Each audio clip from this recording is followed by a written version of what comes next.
VOA Afrique.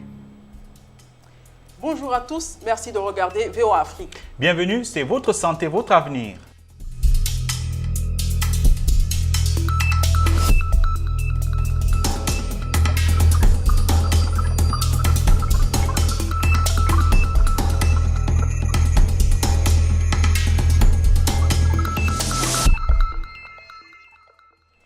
Votre santé, votre avenir, c'est votre rendez-vous hebdomadaire consacré à la santé et au bien-être. Cette semaine, nous nous intéressons à la prise en charge médicale des enfants malades du sida. Selon les derniers chiffres de l'ONU-SIDA, les nouvelles infections parmi les enfants ont nettement baissé. Depuis 2010, elles ont été pratiquement divisées par deux, passant de 300 000 à 160 000 en 2016. Aujourd'hui, 19,5 millions de personnes ont accès à des traitements antirétroviraux. C'est pratiquement 3 fois plus qu'en 2010. Malheureusement, tous les enfants atteints du virus n'ont pas la chance d'être traités. Et la plus grande majorité de ces enfants sont infectés avant la naissance, durant la grossesse, au moment de l'accouchement ou lorsqu'ils sont allaités par une mère séropositive. La progression du VIH-Sida est particulièrement fulgurante chez les enfants. Faute de soins et de traitements adéquats, le virus se multiplie et détruit le système immunitaire de l'enfant. Près de la moitié des enfants qui ont été contaminés par leur mère meurent avant leur deuxième anniversaire.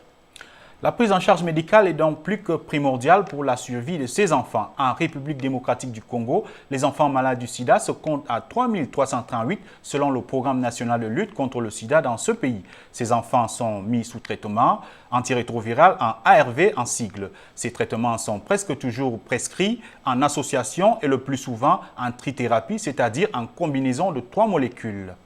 L'objectif principal d'un traitement antirétroviral est d'empêcher la progression vers le stade sida et le décès, tout en restaurant et en préservant le système immunitaire. Pour un enfant, vivre avec le virus du sida n'est pas chose évidente. Ces jeunes malades sont obligés de se plier à une discipline médicale rigoureuse. Magali a 17 ans. Elle est porteuse du virus du sida. Elle habite chez ses parents à Kinshasa, en RDC. Nous lui avons rendu visite chez elle et elle nous a parlé de son quotidien. Ma mère n'a pas pu me dire que j'étais une personne vivant avec le VIH. C'est l'ami de ma mère, Papa Jean, qui a eu le courage de me le dire. Il a essayé de me consoler en me disant que dans la vie, il ne faut pas se décourager. Je me suis mise à pleurer, j'ai beaucoup pleuré. Je me suis souvenue de ce que ma mère me disait, de ne pas utiliser les objets de mes amis. Bon, je dois vivre comme ça, mais ça me fait toujours mal. Les médicaments antirétroviraux me donnent parfois des vertiges, surtout si je les prends sans manger. Je dois m'endormir malgré les vertiges. Les vertiges peuvent durer de 20 heures jusqu'à 10 heures du matin. En ce moment, j'ai aussi mal à la tête et aux ongles des pieds.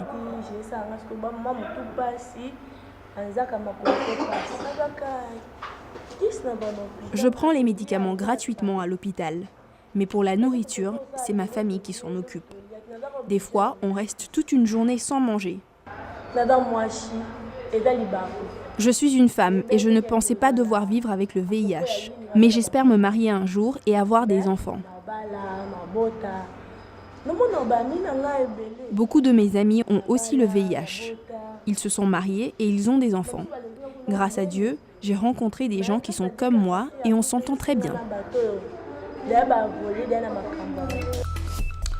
Magali suit un traitement antirétroviral, ce qui n'est pas le cas pour tous les enfants porteurs du sida. Qu'en est-il de ces enfants-là? Existe-t-il des initiatives pour leur venir en aide?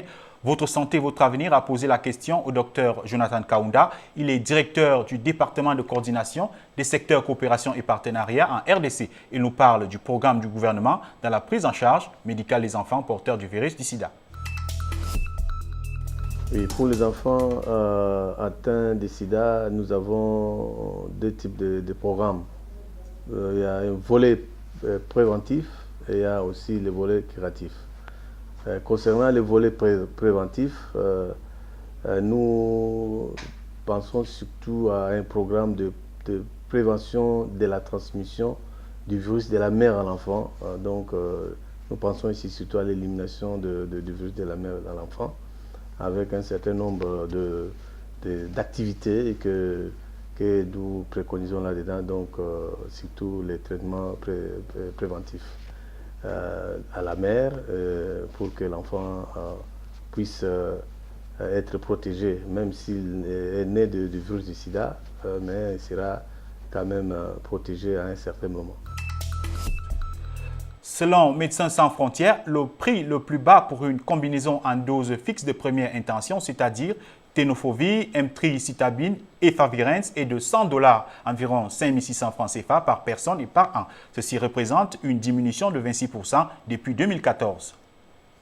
Ces prix continuent de baisser grâce à la concurrence des producteurs de médicaments génériques dans certains pays clés, comme l'Inde par exemple. Place maintenant à la question des téléspectateurs sur Facebook. Et oui, vous êtes nombreux à nous suivre et à attendre impatiemment nos prochains sujets. Et donc, comme promis, nos experts attendent toujours vos questions pour y répondre. Et cette semaine, nous avons choisi la question de Rodrigue Toumba. Il veut savoir comment combattre la gastrite, ce qu'il faut éviter de consommer et si l'on peut en guérir. Le docteur Adolphe Nyakassane va lui répondre. Le docteur Nyakassane travaille à Bukavu, à l'hôpital provincial de l'Université catholique de Bukavu. Il a été joint par la VOA Afrique via Skype. Ce qu'il faut dire à notre auditeur, c'est que pour combattre la gastrite, il faut globalement mener une vie saine, adopter un mode de vie sain. Ça, c'est très important de pouvoir le dire, c'est-à-dire contrôler ce qu'on mange, contrôler ce qu'on boit, essayer d'avoir de la mesure dans tout ce que on mange et on boit. Alors, de manière beaucoup plus précise, qu'est-ce qu'il faut faire pour éviter la gastrite? Puisque, pour l'auditeur un peu, donc rapidement, il faut lui dire que la gastrite, c'est l'inflammation de la muqueuse de l'estomac. Voilà. De manière simpliste, et c'est comme ça qu'on pourrait dire. Alors, qu'est-ce qu'il faut faire pour éviter? Je dirais à notre auditeur qu'il faut d'abord éviter de prendre en désordre certains médicaments, comme les anti-inflammatoires non stéroïdiens. Parmi ces médicaments, nous avons par exemple le diclofénac, l'ibuprofène, l'indocide, ainsi de suite. Ces genres de médicaments peuvent justement irriter l'estomac et même le faire saigner. Donc, il faut absolument éviter ces médicaments-là, et quand on les prend, il faut que cela soit donné par un médecin. Ça doit être prescrit par un médecin. À présent, c'est à vous que nous tendons le micro VOA. Notre correspondant s'est promené dans les rues de Kinshasa pour demander à nos téléspectateurs comment prennent-ils soin de leur peau. Moi, je différencie la lotion selon les saisons.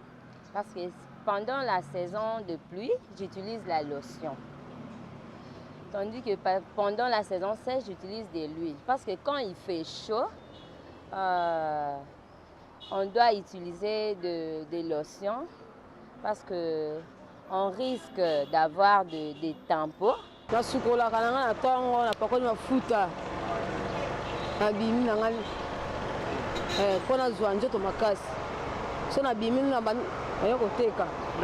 chose que je fais, dès que je quitte mon lit, je prends mon seau et je me lave. Terminé. Il y a produit tout le temps donc il y a tout le temps ndako poussière wana donc sinon vraiment pourquoi pas faire la chocolat vraiment c'est fini. Bon, sinon 3 fois par jour ton midi pourquoi ici oui même période de langue pour garder pour c'est bon. C'est bon. Cette saison sèche, nous constatons qu'il y a trop de poussière et il y a aussi les vents. Et lorsque les vents soufflent, ça puisse déranger les peaux. Ça dérange les peaux. Et tant que jeune, j'achète le lait de beauté. J'essaie un peu de mélanger avec une petite bouteille de glycéline pour mélanger et ça fait vraiment la peau, assainir très bien la peau. Et nous vous promettons de consacrer l'une de nos prochaines éditions aux problèmes dermatologiques. D'ailleurs, envoyez-nous vos suggestions, vos questions sur la page Facebook de VOA Afrique dont l'adresse est affichée à l'écran. C'est ici que s'achève cette édition de Votre Santé, Votre Avenir. Pour plus de précisions sur la prise en charge médicale des enfants malades du sida, connectez-vous sur voafrique.com. Merci pour votre fidélité et à la semaine prochaine.